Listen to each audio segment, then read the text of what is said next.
বাংলাদেশ ও যুক্তরাষ্ট্রের মধ্যে সম্পর্ক উন্নয়ন নিয়ে ঢাকা সফররত মার্কিন সহকারী পররাষ্ট্রমন্ত্রী ডোনাল্ড লুর সাথে আলোচনা হয়েছে বলে জানিয়েছেন বন পরিবেশ ও জলবায়ু পরিবর্তন বিষয়ক মন্ত্রী সাবের হোসেন চৌধুরী।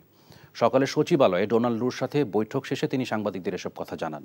মন্ত্রী আরও জানান, মার্কিন এই কূটনীতিকের সাথে বন পরিবেশ ও জলবায়ু পরিবর্তন নিয়ে তার দেশের সাথে কাজ করার বিষয়ে কথা হয়েছে। জলবায়ু তহবিল নিয়ে কাজ করা সংস্থাগুলোর কাছ থেকে সহায়তা পাওয়ার বিষয়েও দুজন আলোচনা করেন বলে জানান সাবের Hossain.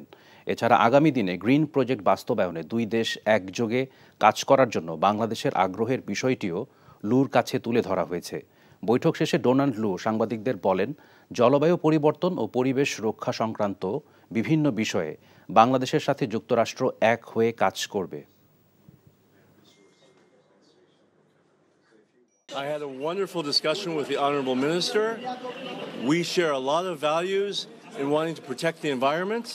We're excited about the cooperation we're doing in the space of climate change, and we're doing much more in the future.